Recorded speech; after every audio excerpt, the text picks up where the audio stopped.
Hello guys, educational principles पर आपका स्वागत है।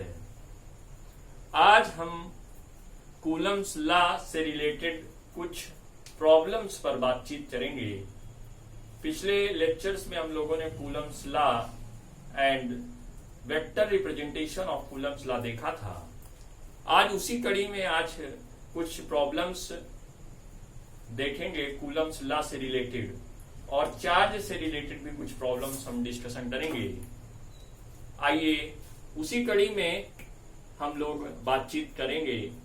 सबसे पहला काम आप लोग करिएगा, यदि आपको कंटेंट पसंद आए तो जरूर लाइक एंड सब्सक्राइब करिएगा और बेल आइकन को जरूर प्रेस कर लीजिएगा ताकि आपको समय समय पर नोटिफिकेशन मिलती रहे। आइए देखते हैं problems. A glass rod is rubbed with a silk cloth. The glass rod acquires a charge of plus 19.2 into 10 to the power minus 19 coulomb.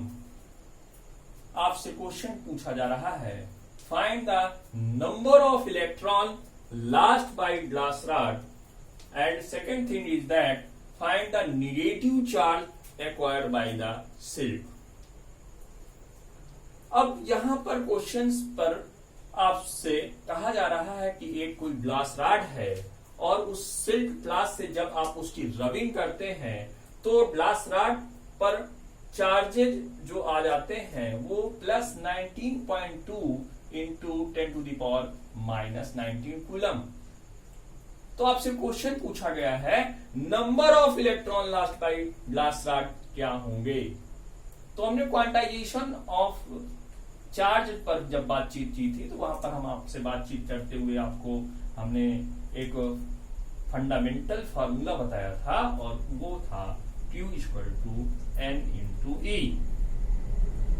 और यहां पर आपसे पूछ रहा है number of electron lost by glass rod.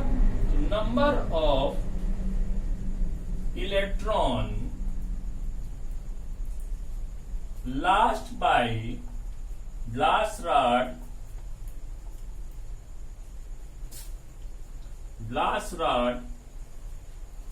Q = N × E, N = Q/E। Q दिया हुआ है plus 19.2 into 10 to the power minus 19 coulomb upon E की वैल्यू आपको पता होगी 1.6 into 10 to the power minus 19, ये आपको बताई गई है और ये कूलम में, और इसको आप सॉल्व करेंगे तो आपको आंसर मिल जाएगा। और आपको आंसर मिलेगा, यहां से आप देखिएगा तो आपको n की वैल्यू जो मिलेगी वो 12 मिलेगी। दूसरी चीज आपको इसी क्वेश्चन में फाइंड आउट करना है, find the negative charge acquired by the silk. तो आपको जब हम क्लास पिछले लेक्चर्स में आपको वहां पर हमने चार्ज के बारे में बताया था कि किसी भी ग्लास रॉड को जब सिल्क से आप रबिंग करते हो तो दोनों पर नंबर ऑफ जो दोनों पर चार्ज है वो सेम, लेकिन साइन जो होगा उस पर एक पर पॉजिटिव और एक पर निगेटिव होगा। तो यहां पर ग्लास रॉड एक्वायर्स कर रहा है प्लस 19.2, तो इस तरह से आपको पूछ रहा है negative charge acquired by the silk, तो आपको मिलेगा यहां पर minus 19.2 into 10 to the power same charge जितना सिल्क पर आपको मिला था, जितना आपको ग्लास रॉड पे मिला था, उतना ही चार्ज निगेटिव साइन के साथ आपको यहां पर मिलेगा। इस तरह से ये फंडामेंटल क्वेश्चन है चार्ज से रिलेटेड। आइए दूसरे क्वेश्चंस पर हम लोग बातचीत करेंगे जो कि कूलम्स लॉ से रिलेटेड क्वेश्चन होगा। आइए देखते हैं कि कूलम्स लॉ से रिलेटेड इस टाइप के क्वेश्चंस आप लोगों ने एग्जाम्स में काफी ज्यादा पूछे जाते हैं।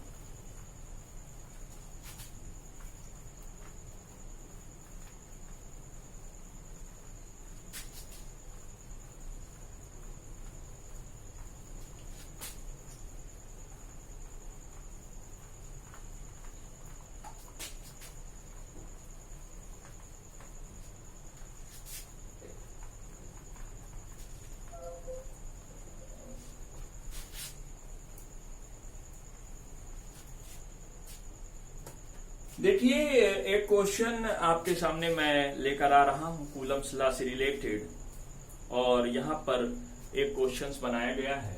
देखिएगा कि ए, बी, सी, ये तीन कंडक्टर्स हैं, तीन आपके आइडेंटिकल इंसुलेटेड स्पेरिकल कंडक्टर हैं, ए, बी और सी, और इन पर चार्ज जो एक्वायर किया गया है वो यदि मैं लिखूं तो यहां पर +3 माइक्रोकूलम, यहां पर -6 माइक्रोकूलम, और यहां पर आपका मान लीजिए +3 माइक्रोकूलम। और अब आपसे कहा जा रहा है कि इस क्वेश्चन पे आपसे कहा गया कि ए एंड सी, यदि आपस में ए और सी को आपस में एक पास लाया जाए, पहली चीज ए और सी को आपस में टच कराया गया, और फिर इनको ए और सी को फिर आपस में इनको दूर ले जाया गया, तो चार्ज का डिस्ट्रीब्यूशन किस प्रकार से होगा उस चीज को हम देखेंगे। यहां पर यदि ए और सी को आपस में टच कराया गया तो उस समय चार्ज का जो डिस्ट्रीब्यूशन होगा वो दोनों चार्ज को हम लोग ऐड करेंगे और डिवाइडेड बाय 2, और ये सेपरेटली चार्ज, अलग अलग चार्ज जो होगा वो अलग अलग आ जाएगा, और इस तरह से दोनों पर 3 माइक्रोकूलम के चार्ज आ जाएंगे, जो कि पहले भी थे, क्योंकि सेम चार्जेस थे, इसलिए कोई चार्ज डिस्ट्रीब्यूशन नहीं होगा।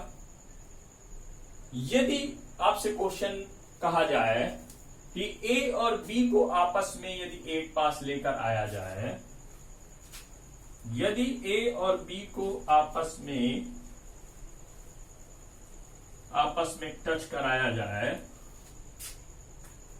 तो ए और बी को आपस में टच कराया गया, तो यहां पर यदि आप देखें तो ये टच कराया गया तो आपको 3, और यहां पर -6 माइक्रोकूलम डिवाइडेड बाय 2, और यहां पर आपको मिलेगा -3 माइक्रोकूलम, 3 माइक्रोकूलम बाय 2, 3/2 माइक्रोकूलम। अब इनको आपस में दूर ले जाया गया तो इस पर चार्जेस जो होंगे वो क्या होंगे, वो होंगे, ध्यान दीजिएगा, यहां पर 3 माइक्रोकूलम आएगा, इसको आप -3 माइक्रोकूलम बाय 2, ठीक है। तो यहां पर जो चार्ज होगा, अब ये सेपरेटली चार्ज आपको देखिए, इतना चार्ज जो होगा संपर्क आपने जब टच कराया था तो आपको मिला था।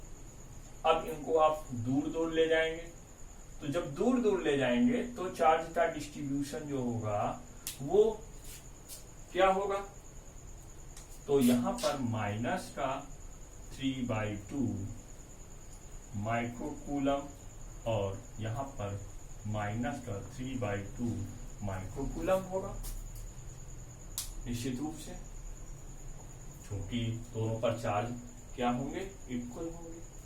तो इस प्रकार से चार्ज डिस्ट्रीब्यूशन होता है।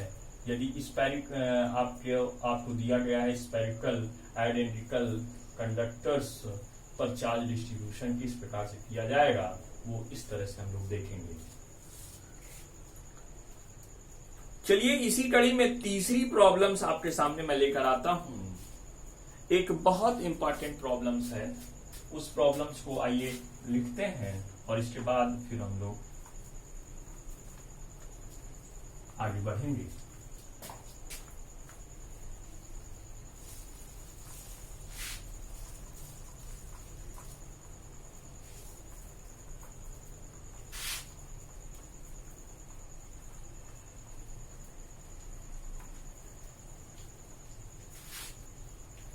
तो इसी सिलसिले में आगे हम लोग देखेंगे एक प्रॉब्लम्स जो कि बहुत इंपॉर्टेंट प्रॉब्लम्स होगी, आपके सिलेबस में रखी गई है। तो देखिए एक इक्विलैटरल ट्रायंगल है, बहुत ध्यान से देखिएगा। इस पर चार्ज -q, यहां पर +q और यहां पर +q, और इसके सेंट्रॉयड पर आपको निकालना है। यहां पर इसका सेंट्रॉयड जो होगा वो सेंट्रॉयड मान लीजिए O है, और इस पर +q चार्ज रखा हुआ है, इस पर +q चार्ज रखा हुआ है। तो आपसे क्वेश्चन कह रहा है कि find out the resultant force, find out the resultant force, find out the resultant force. आपको बताना है कितना रिजल्टेंट फोर्स होगा, वो आपसे हम बातचीत करेंगे यहां पर। तो आइए बात करते हैं रिजल्टेंट फोर्स की।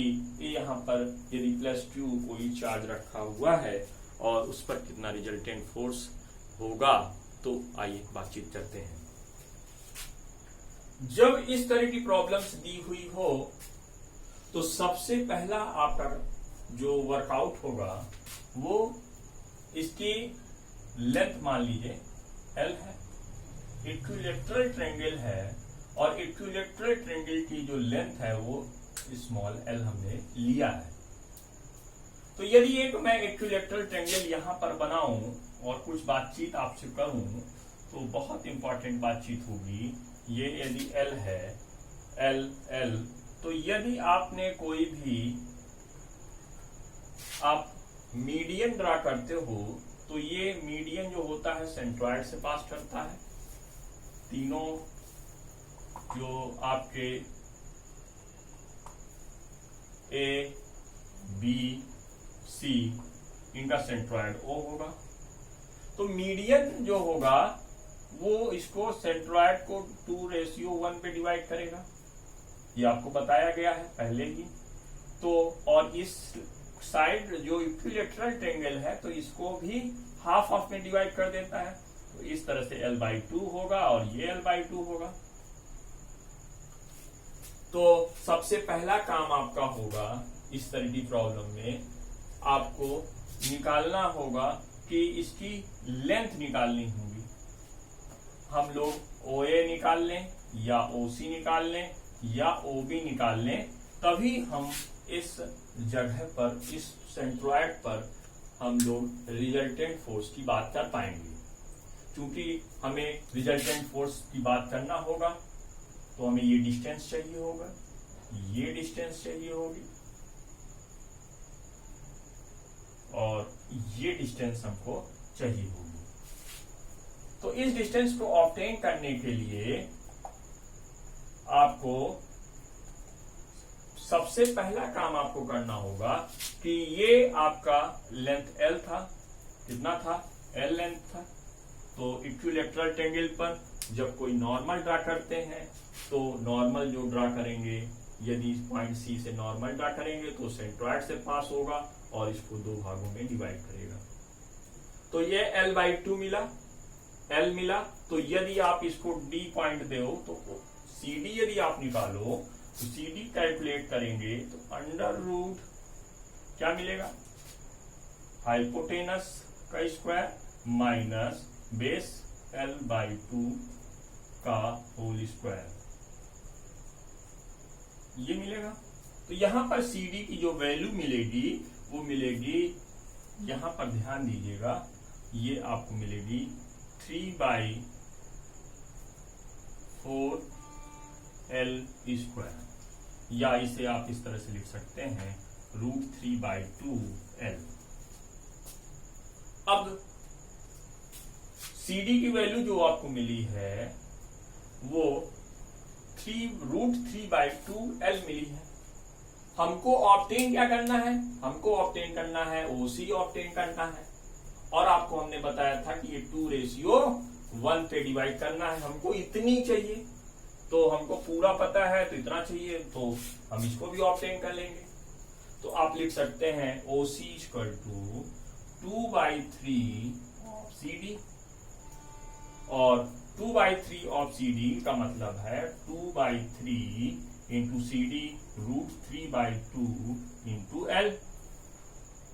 और यहां से देखेंगे ऊपर नीचे √3 से मल्टीप्लाई कर देंगे, तो ऊपर नीचे ये 2 से 2 कैंसिल आउट हो जाएगा, तो यहां पर √3/3 और यहां पर भी 3 से √3 से, यहां पर भी √3 से, इस तरह से हमने लिखा।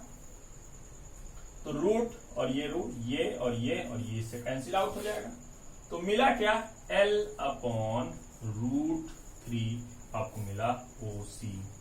इसी तरह से OA भी आपको मिलेगा, इसी तरह से OA भी आपको मिलेगा, OB भी मिलेगा आपको L/√3। अब हम लोग रिजल्टेंट फोर्स की बात कर लें। इस पॉइंट पर यदि इसका नाम दें ABC, तो यहां पर ध्यान दीजिएगा, बहुत इंपॉर्टेंट बातचीत आपसे मैं करने जा रहा हूं। सबसे इंपॉर्टेंट बातचीत, अब देखिए आपको मिल गई, OA मिल गया, OB मिल गया, OC मिल गया। अब यहां पर हम लोग जो बातचीत करने जा रहे हैं वो ये इंपॉर्टेंट होगा कि सबसे पहले हम लोग यहां पर देखें +Q की वजह से इस पॉइंट O पर कितना फोर्स होगा, तो रिपल्सिव फोर्स होगा, और जो कि वो इस डायरेक्शन पे लगेगा, और इसको हमने कहा F1। +Q की वजह से +Q ड्यू टू फोर्स जो मिलेगा F1 कितना होगा,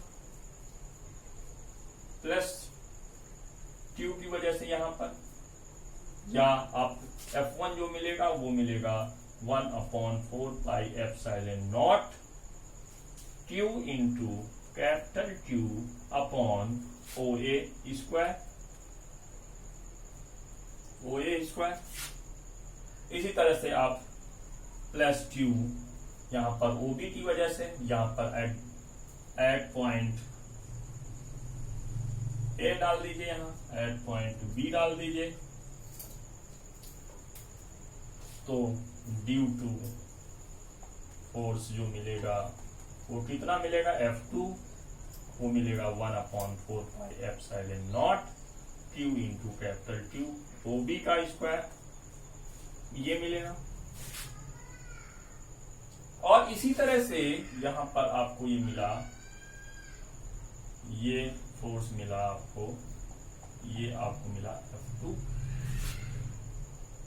और F1 और F2 जो मिला, और यहां पर आप देखेंगे OC यहां पर +Q चार्ज रखा था, यहाँ माइनस है, तो ये अट्रैक्टिव फोर्स होगा, तो ये इधर की ओर लगेगा।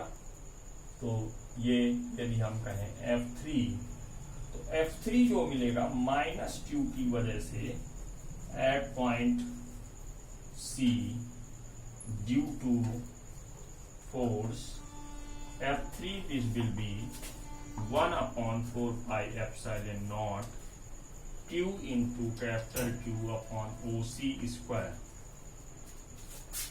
ये मिलेगा। अब आपको F1 मिल गया, F2 मिल गया, F3 मिल गया, आपको OA, OB, OC भी आपको मिल गया है। वो आपका सभी जो हम लोगों ने ऑब्टेन किया था, OA, OB, OC L/√3, ये आपको ऑब्टेन किया था। तो यहां पर देखने से ये मिलेगा, ये मिल रहा है कि जो हमको F1 और F2 का जो रिजल्टेंट फोर्स मिलेगा, चूंकि F1 और F2 आपस में क्या होंगे, F1, F2 और F3 आपस में सब बराबर होंगे, तो रिजल्टेंट जो फोर्स मिलेगा, F1 और F2 का रिजल्टेंट फोर्स पहले निकालेंगे, तो जो कि F3 की ही डायरेक्शन में होगा। तो F1 एंड F2 उससे जो रिजल्टेंट फोर्स मिलेगा वो हम मान लीजिए कह रहे हैं F, और वो F क्या होगा आइए देखें। F डैश कर लीजिए, तो F dash equal to under root F1 square plus F2 square plus 2F1 F2 into ये एंगल कितना होगा 120 होगा। कितना होगा F1 और F2 के बीच में 120 cos 120। इसको सॉल्व आउट करेंगे तो यहां से यदि आप रखें F1 F2 F1 F square और यहां पर 2F1 F2 तो 2F square into -1 this will B, यहां से आपको मिलेगा क्या, ये आपका -1/2 मिलेगा और ये 1 ये कैंसिल आउट हो जाएगा। दिस विल बी आपको मिलेगा क्या, मिलेगा F रूट F स्क्वायर और ये मिलेगा F।